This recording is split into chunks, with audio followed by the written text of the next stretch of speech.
Coucou tout le monde, j'espère que vous allez bien pour ce premier projet couture 2026. Et pour bien commencer l'année et pour changer un petit peu de ces derniers projets de l'année 2025, j'ai décidé de commencer par un patron assez simple. Et comme j'aime beaucoup les chemisiers et les chemises comme vous pouvez le voir tout au long de mes vlogs tout au long de l'année, j'ai décidé que cette fois-ci j'allais m'en coudre une directement. Et j'ai choisi pour cela un superbe coupon que j'avais dans mon stock de cachemire et de soie. Et si à la base je voulais m'en faire une robe, je n'ai pas pu parce que je n'avais pas assez de métrage, je n'avais que 2 mètres et les robes chez moi commencent à partir de 3 mètres de tissu. Donc, il fallait trouver une autre alternative et j'ai choisi de me faire un chemisier et honnêtement, c'était une super décision. D'ailleurs, si ça vous intéresse, vous retrouverez les références du patron et du tissu directement en barre de description. Et si habituellement j'ai tendance à fuir les couleurs claires parce que je trouve que ça ne me va pas tellement au teint, cette fois-ci je n'ai pas pu résister. C'était un gris beaucoup trop beau, un espèce de gris clair, un gris pierre de lune, j'ai pas pu résister. Et c'est également en partie pour ça que je ne l'ai pas cousu tout de suite dès que je l'ai reçu. Parce que clairement ça a été un coup de cœur de l'avant dans les mains, de voir à quel point ce tissu était fin, il était doux, léger et très agréable, j'avais envie de le coudre. Cependant la couleur m'a un petit peu freinée justement à cause du fait que j'avais la tendance à les fuir justement ces couleurs claires. Mais depuis quelques temps, j'ai l'impression que mes couleurs changent. Je m'ouvre à d'autres couleurs un peu plus claires, d'autres auxquelles je n'aurais pas pensé auparavant, et j'aime plutôt bien ce petit changement qui est en train de s'opérer dans mes couleurs. Alors je ne veux pas dire que je vais commencer à coudre des couleurs flashy comme du rose citron ou du rose Barbie. Ça, non, ça ne passera toujours pas. Mais un petit peu plus de couleurs différentes comme ici le gris ou un marron un petit peu plus clair que ceux que j'ai l'habitude de coudre, peut-être que oui. On va garder les mêmes racines mais avec un petit peu plus de déclinaison. Parce que je ne sais pas si vous l'avez remarqué mais au niveau de mes couleurs il y a beaucoup de bleu, beaucoup de marron, un petit peu de noir, et d'ailleurs normalement cette année il devrait en avoir un petit peu plus, mais on va vraiment rester sur les couleurs terre, les couleurs qui rappellent la nature, et ça c'est vrai que ça restera toujours parce que ce sont les couleurs qui me vont le mieux et que ce sont mes couleurs favorites. Cependant, au final, je pense que des couleurs un petit peu plus claires comme ce gris ici iraient également à merveille dans mon dressing. Il faut dire qu'après avoir passé quasiment une année entière sans pouvoir ouvrir les yeux correctement, peut-être que ça peut jouer et au final donner une autre perception au niveau des couleurs. Je sais pas, dites-moi aux commentaires ou alors c'est vraiment quelque chose qui est dans l'air en ce moment et il y a plein de changements chez vous aussi par rapport à vos couleurs.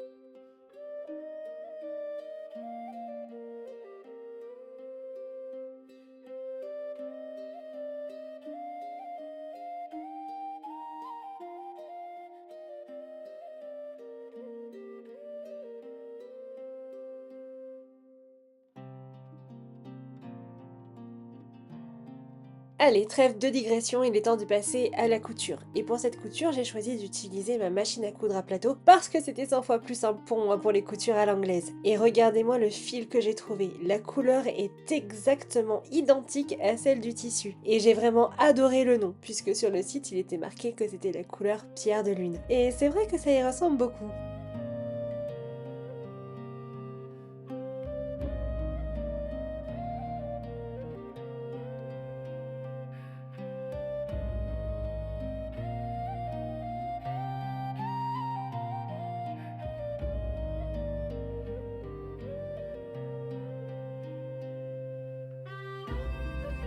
Une fois la machine préparée, j'ai commencé par préformer le pli d'aisance qu'il y avait dans le dos du chemisier. D'ailleurs, pendant un instant, j'ai hésité. Est-ce que je faisais pas plutôt un pli creux ou alors est-ce que je ne faisais pas des fronces? Les fronces, je les ai écartées immédiatement, étant donné que ça risquait de faire un petit peu bizarre d'avoir que des fronces sur un seul endroit du chemisier.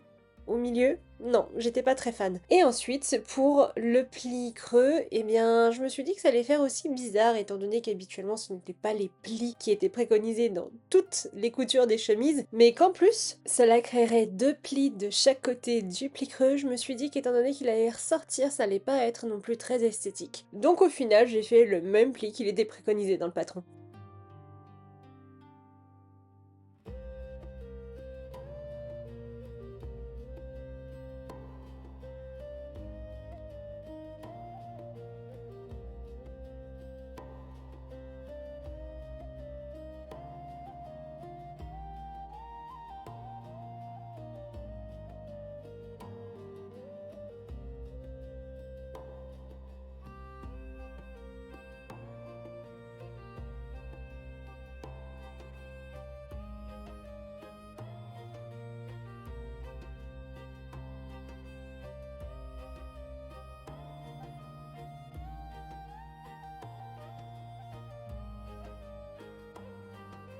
J'ai ensuite épinglé ma pièce avec mon empiècement d'eau.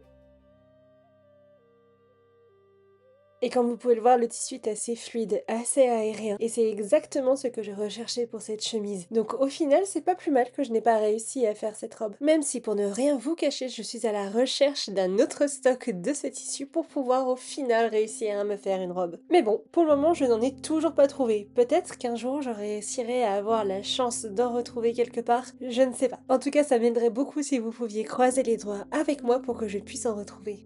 Une fois mes pièces épinglées, je les ai cousues à la machine et bien évidemment pour la finition, j'ai opté pour des finitions à l'anglaise. Et oui, en 2026, toujours pas d'utilisation de surjeteuse de prévu. Je pense que vous savez pourquoi si vous me suivez depuis un petit moment, et si vous me découvrez avec cette vidéo, je déteste la surjeteuse. Et d'ailleurs, je discutais avec une créatrice sur Instagram il y a pas si longtemps que ça, et je lui disais que pour moi, la surjeteuse c'était tout simplement un démon qui a été transformé en machine pour soi-disant aider les couturières, alors qu'en réalité, elle ne cherche qu'à leur faire du mal. Ma propre expérience me conforte là-dedans d'ailleurs parce que j'ai dû changer mes lunettes à cause d'une aiguille qui a tapé dans le verre, et heureusement que j'en avais d'ailleurs parce que sinon j'aurais fini aveugle, et j'ai une fois où la pointe de l'aiguille est venue taper justement dans l'œil et j'étais vraiment pas très contente, et la troisième fois où elle m'a fait de nouveau ça, j'ai dit c'est bon, c'est terminé, je ne veux plus en entendre parler, et je m'en porte très bien depuis. Je n'ai aucun souci et je préfère largement perdre du temps et consommer 2 fois plus de fil à faire des coutures à l'anglaise que de réutiliser cet engin de malheur. Et puis de toute manière, je n'ai jamais aimé les finitions de la surjeteuse. Je trouve que c'est juste pas joli en fait. C'est moche, ça ne va carrément pas avec l'esthétique que moi je veux apporter dans chacune de mes coutures, et ça ne donne clairement pas un aspect qualitatif, je trouve, à une couture. Au contraire, je trouve que ça fait très fast fashion pour le coup, même si je sais que les hautes maisons de haute couture les utilisent. Non, pour moi, ce n'est pas des finitions qui sont assez belles pour pouvoir vraiment prétendre être une belle finition.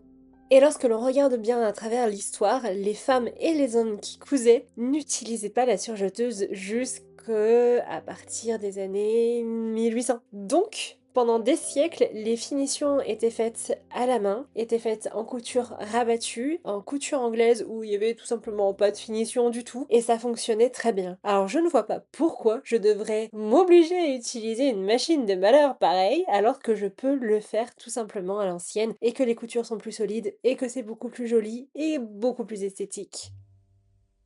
Et donc dans cette optique, j'ai épinglé au fur et à mesure que je plaquais mes coutures pour pouvoir former ma couture à l'anglaise. Étant donné que c'est un tissu qui est assez léger, assez fuyant, il faut pouvoir le maintenir parce que sinon il bouge. Enfin du moins là il bougeait. Je pense que c'est à cause de l'épaisseur qui est créée justement à cause du pli. Parce qu'après, je n'ai pas eu besoin de le faire.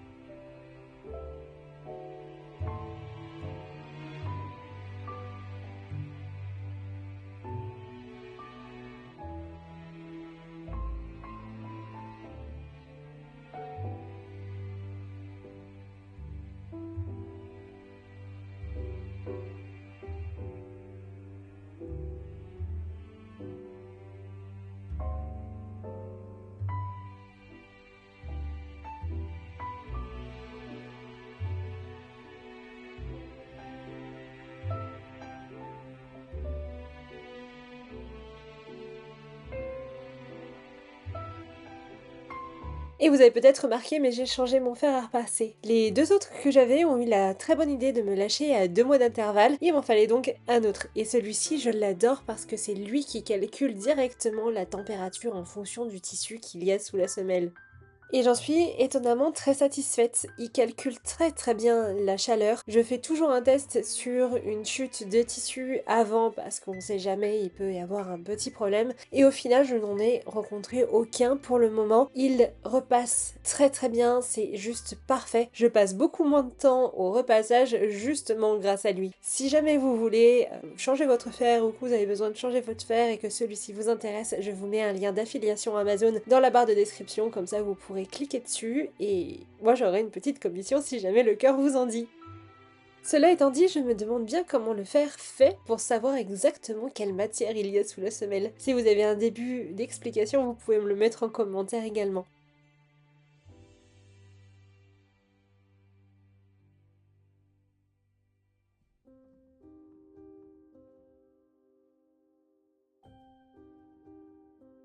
Et pour cette première couture 2026, j'ai décidé d'y aller doucement. Je ne voulais pas faire comme je faisais habituellement, en poussant la machine à une vitesse incroyable pour pouvoir aller le plus vite possible. J'ai eu envie d'y aller doucement.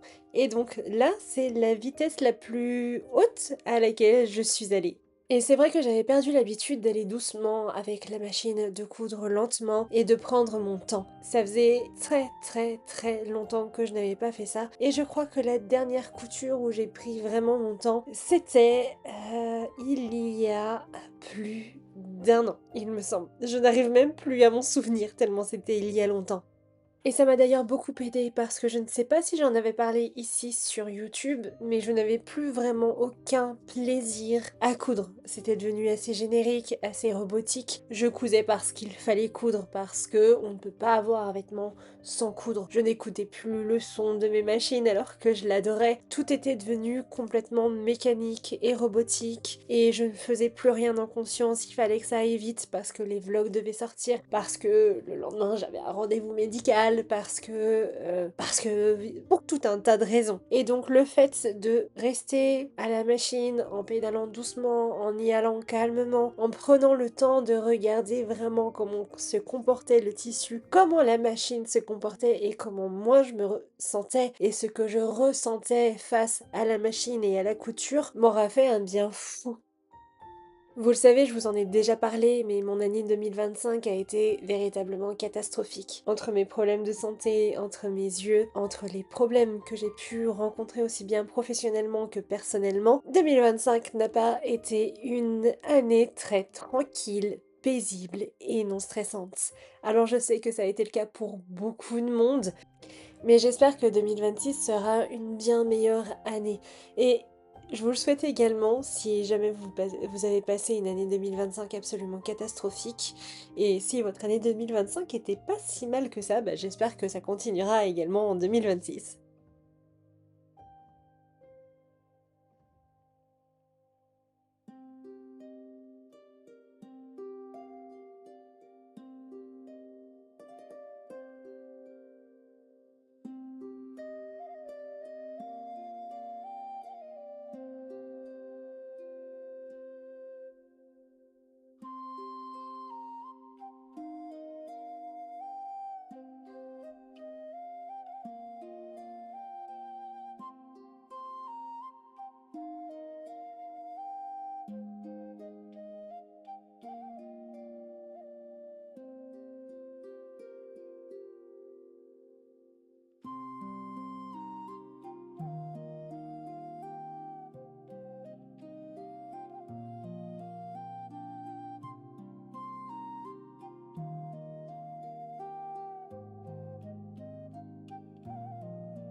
Et voilà, mon dos est maintenant terminé, il est temps de passer à la formation des pattes de boutonnage.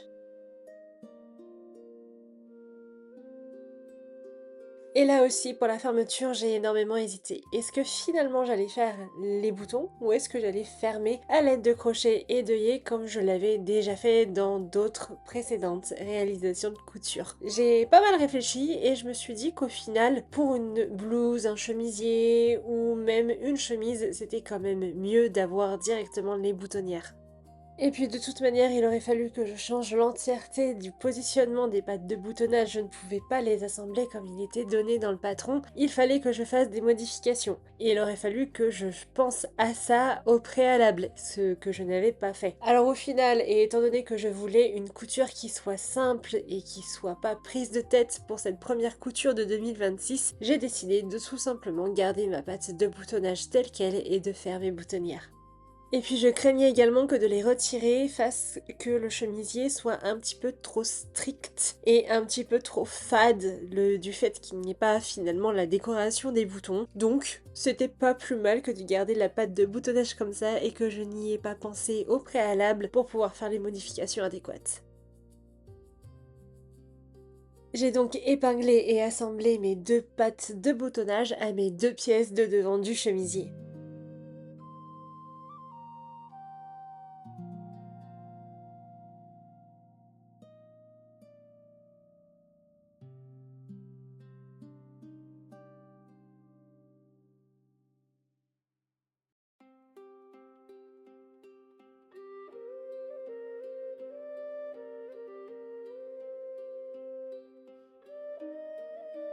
Voilà où j'en suis pour le moment. Voilà, ça commence à prendre forme, ça y est. Ça, c'est ce que je découperai en dernier parce que bon, il y a un peu de biais et tout. Je vais pas m'amuser à le faire là maintenant comme ça.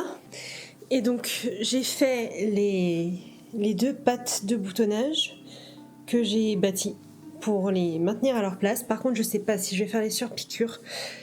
Franchement, ça serait assez avantageux pour pouvoir maintenir correctement le tissu et lui donner un petit peu de rigidité parce que il est vraiment très très très fluide. Donc ça serait plutôt pas mal de faire ça comme ça. Et j'ai aussi fait l'arrière, voilà. Hop. Et c'est pareil, normalement je suis censée faire une surpiqûre. Je pense que là aussi ça serait plutôt pas mal de la faire quand même si j'aime pas trop les surpiqûres ni rien du tout. Par contre on va d'abord tester sur une chute, parce que si je dois faire un massacre, parce que le tissu bouge trop, je préfère faire le massacre sur une chute que de le faire directement sur la chemise, parce que je ne parierai pas ma chemise, haha, le jeu de mots, vous l'avez trouvé? Ça n'était pas bien compliqué celui-là. Je ne parierai pas sur le fait de pouvoir découdre si jamais ça va pas. Donc, on va tester sur des chutes. Voilà, on va pas jouer je sais pas, au Mad Max de la couture, et on va prendre des précautions.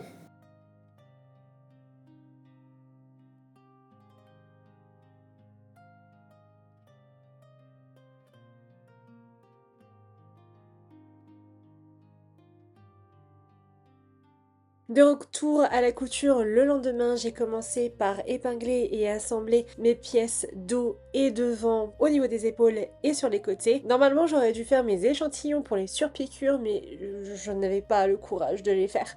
Je sentais, je ne sais trop pourquoi, que ça allait être une galère et que par conséquent je voulais quelque chose de simple, et ce quelque chose de simple c'était continuer tout simplement le chemisier et voir en dernier recours pour faire les surpiqûres.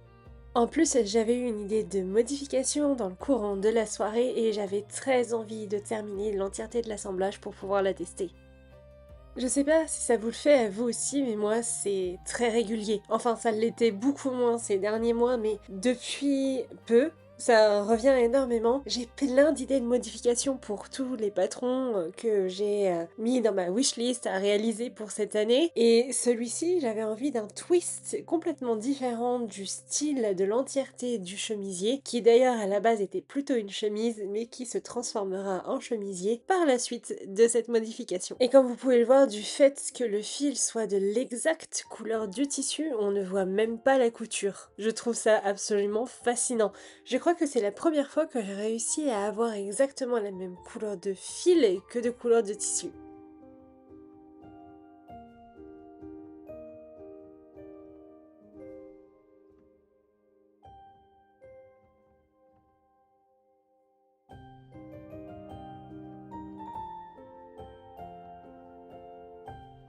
Et une fois l'entièreté de mes coutures pour le corps de la chemise terminée, j'ai commencé les coutures des manches.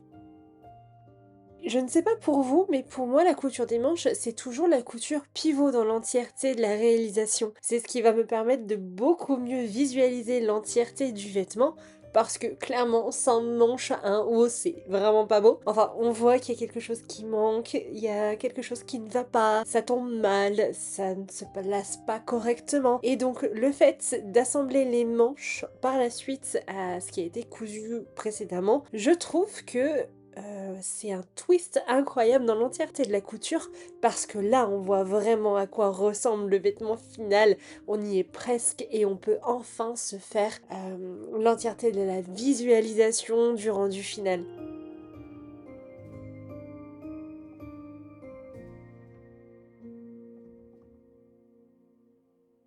Et une fois mes manches cousues, je les ai assemblées au chemisier. D'ailleurs, j'ai eu une petite surprise au moment de l'épinglage, j'ai donc dû modifier l'emmanchure de ma manche, mais ça, je vous en parlerai un petit peu plus à la fin au moment du débrief. Tout ce que je peux vous dire, c'est que les manches ne sont pas totalement identiques au patron.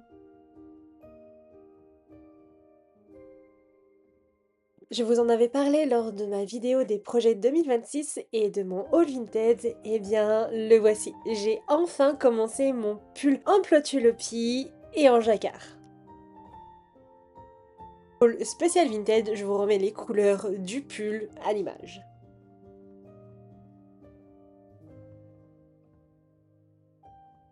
Et j'espère que vous ne m'en voudrez pas, mais j'ai attendu un petit peu d'avoir monté quelques rangs de jacquard avant de pouvoir vous filmer quelques inserts justement en vidéo à mettre dans le vlog parce que j'avais très peur de ne pas réussir et que je préférais ne pas filmer en même temps. Je voulais prendre un petit peu d'assurance et d'aisance avec le jacquard avant de pouvoir vous proposer quelques images à vous glisser dans le vlog.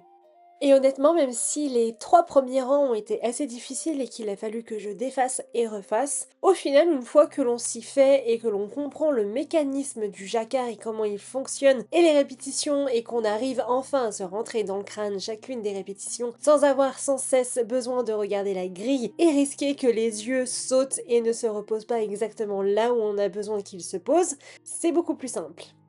Et pour tout vous dire, j'étais assez surprise, je m'attendais à avoir beaucoup plus de difficultés à faire le jacquard, étant donné que c'était la première fois que j'en faisais, et c'était la première fois que je travaillais également la plotulopie, et donc je m'attendais à avoir énormément de difficultés pour tout. C'est une laine qui casse assez facilement lorsqu'elle n'est pas travaillée correctement. C'est un jacquard qui demande pas mal de concentration tout de même, même si c'est pas le plus compliqué qui existe dans l'art du tricot. Il n'empêche que ça faisait beaucoup de choses à emmagasiner. La manière de tenir les fils, la manière de passer les fils, compter les mailles, compter les couleurs et ensuite faire attention à ce que le fil ne casse pas. C'est énorme lorsque l'on commence le tricot et je m'attendais à avoir une catastrophe qu'il se profilait à la moindre petite embûche. En réalité, absolument pas. J'ai défait une seule fois le jacquard et en même temps j'avais l'expérience de ma maman qui en avait déjà fait juste avant. Donc quelque part ça m'a quand même aussi pas mal aidé. Il n'en reste pas moins que c'est la première fois que je tricote un pull, la première fois que je tricote en rond, que je tricote de la plotulopie, que je tricote plusieurs couleurs ensemble, que je tricote un jacquard, et je crois que c'est tout, mais je pense que c'est déjà pas mal. En tout cas, je suis plutôt contente de moi et c'est vraiment rare que je dise ça parce que j'ai réussi à me lancer dans ce pari complètement fou que de commencer un troisième projet tricot après 2 châles et 2 fois c'était le même patron dans un jacquard, dans un pull et en plus avec une laine réputée comme étant très difficile à manier.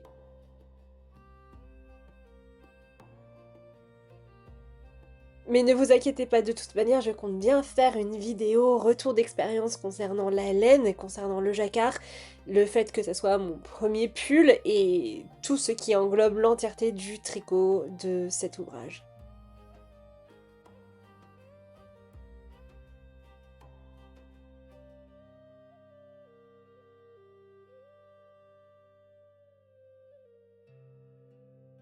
Allez, je referme la parenthèse sur le tricot, vous reverrez de toute manière d'autres avancées au fur et à mesure des vlogs pour retourner à la machine et à la couture du chemisier. Après l'avoir laissé tranquillement reposer sur le mannequin pendant environ 48 heures, il était temps de s'attaquer à l'ourlet de cette chemise.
Et là encore, j'ai fait une légère modification. C'est que pour finir l'ourlet, j'ai préféré déposer une bande de biais plutôt que de faire un ourlet classique, comme les ourlets de chemise et de chemisier. Tout simplement parce que c'est un tissu qui s'effiloche beaucoup, et donc afin de pouvoir le stabiliser correctement, j'ai préféré poser directement une bande de biais.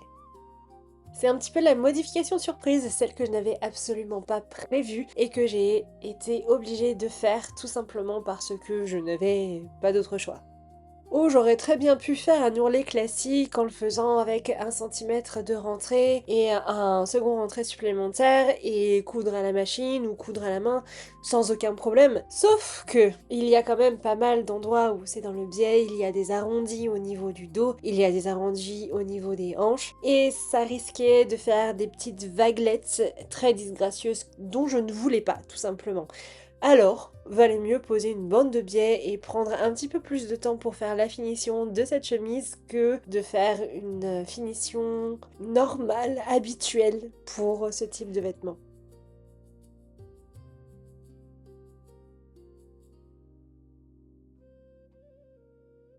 Et enfin, pour terminer cette couture et ce chemisier, j'ai attaché les poignets aux manches. Et comme vous pouvez le voir, je n'avais pas beaucoup de place et il fallait que je m'arrête environ tous les 5 à 7 points pour pouvoir retirer mes épingles parce que non, je ne coupe pas sur mes épingles. Et voilà, cette couture est maintenant terminée, j'espère qu'elle vous aura plu. Je vous laisse avec le rendu et on se retrouve pour le débrief juste après.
qu'il y a?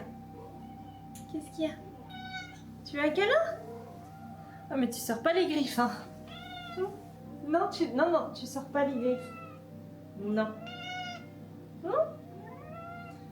Qu'est-ce que tu râles encore? Hein? T'es tout le temps en train de râler, toi. Tu veux dire bonjour? Cette tête. Et voilà, c'est terminé pour cette première couture de l'année 2026. J'espère qu'elle vous aura plu. Moi, j'ai beaucoup aimé coudre ce cachemire soie. Ça a été vraiment un tissu assez facile, même s'il fallait que j'aille tout doucement sous la machine. C'était quand même hyper satisfaisant à faire. Au niveau des modifications, j'ai pas mis le bon col. J'ai décidé de faire un col cravate plutôt que le col qui était préconisé dans le patron. Je trouvais que ça ajoutait quelque chose d'un petit peu plus classe et c'est ce qui manquait à cette chemise qui du coup devient plus un chemisier qu'une chemise. J'ai aussi modifié les poignées de manches. Normalement, ils étaient fermés par une boutonnière. Hop, et j'ai décidé de ne pas faire la boutonnière tout simplement. Et je suis fan, franchement j'adore comme ça. Et j'aime aussi énormément le fait qu'il soit tout fin, tout petit. Je trouve que c'est très élégant et que c'est super bien en fait. J'ai aussi mis moins de boutons que préconisé sur le patron, j'en ai mis 2 de moins, étant donné que la blouse est assez large. J'y arriverai jamais, hein. Blouse, chemisier, chemise, tout va passer comme nom avec cette couture. Étant donné que c'est du coup assez large, je ne voyais pas pourquoi je mettrais autant de boutons que préconisé sur le patron, donc j'en ai réduit. Les boutonnières de 2 boutons, j'ai retiré tout simplement 2 boutons et je trouve que c'est très bien. J'aime aussi énormément le fait que je puisse porter un petit peu différemment avec un nœud comme ça, juste ouvert comme ça aussi. Il y a plein de possibilités pour pouvoir porter ce haut et j'adore ça. Si vous refaites ce patron, faites attention parce qu'il taille très large. Moi j'ai pris une taille, je crois que ça correspond au XS. Je ne fais pas du XS, je suis plus aux alentours du M, voire L, voire même sur certains patrons, parfois je peux monter jusqu'au XXL. Donc du coup je me retrouve entre 4 tailles et là j'ai fait du S et franchement il me va à la perfection. Il est pas trop petit, il est pas trop court, il est même encore bien large donc c'est très bien aussi.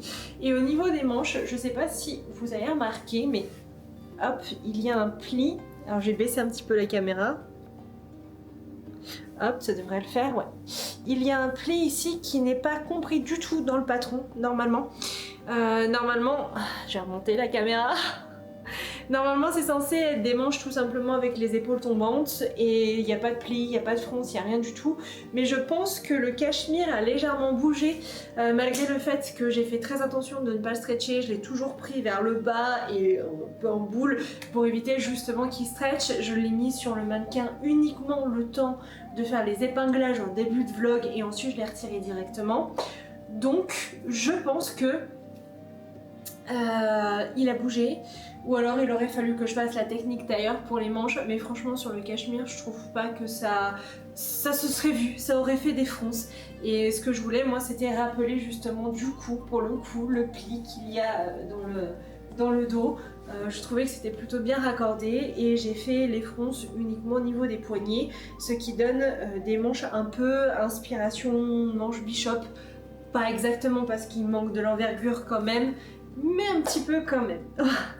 Du coup, moi je suis vraiment très satisfaite. Je pense que c'est un tissu qui est quand même assez fragile parce que assez fin. Et ah oui, dernière modification au niveau de l'ourlet, donc je vous montrerai directement posé sur la table, ça sera beaucoup plus simple pour moi. J'ai carrément fait, au lieu d'un ourlet standard, j'ai fait un ourlet avec pose de biais parce que mon tissu s'effilochait beaucoup, qu'il bougeait beaucoup. Et donc c'était beaucoup plus simple pour moi et je trouve que c'est un peu raccord quand même avec le reste de l'entièreté de ce vêtement, donc moi ça me va comme ça et au moins j'ai un ourlet qui tiendra et qui sera joli. C'était le plus important pour moi, que ça soit joli, que ça tienne et que ça soit assez esthétique pour aller avec l'entièreté de l'ambiance de cette tenue. Donc je suis super contente. Il me reste un bon métrage, donc évidemment vous allez le revoir en vlog puisque je compte faire autre chose avec, mais je ne vous en dis pas plus, il faudra que vous veniez sur la chaîne pour voir le vlog. Comme vous avez pu le voir aussi, je n'ai pas fait le rendu en extérieur parce qu'il y a 5 degrés dehors et que ça peut correspondre à un voile de soie et que j'aurais eu assez froid quand même, et l'idée ce n'est pas d'attraper une pneumonie, donc j'ai fait le rendu à la maison et oui, je n'ai pas pu résister, j'ai commencé directement par le pull en jacquard comme vous avez pu le voir. Et écoutez, étonnamment ça passe plutôt bien, donc voilà, j'avais jamais tricoté en rond, j'avais jamais fait de jacquard, j'avais jamais utilisé de plotulopie. Écoutez, c'est plein de premières fois et c'est génial parce que je m'éclate. J'espère l'avoir fini pour l'équinoxe de printemps, comme ça je vous ferai le rendu de la robe de l'équinoxe et en même temps le rendu du pull, donc j'espère que j'aurai le temps de le terminer et que vous serez au rendez-vous tout au long des vlogs pour voir un petit peu son avancée. Normalement je vais faire un vlog dédié à ce pull, mais franchement je sais pas quand est-ce que j'aurai terminé, je sais pas combien de temps je vais pouvoir donner justement de temps de tricot à ce pull, donc je préfère faire directement un petit peu dans chaque vlog. Ça sera beaucoup plus simple pour moi et ça sera moins stressant et moins challengeant que de devoir faire un vlog dédié, plus les vlogs couture, plus les vlogs facecam.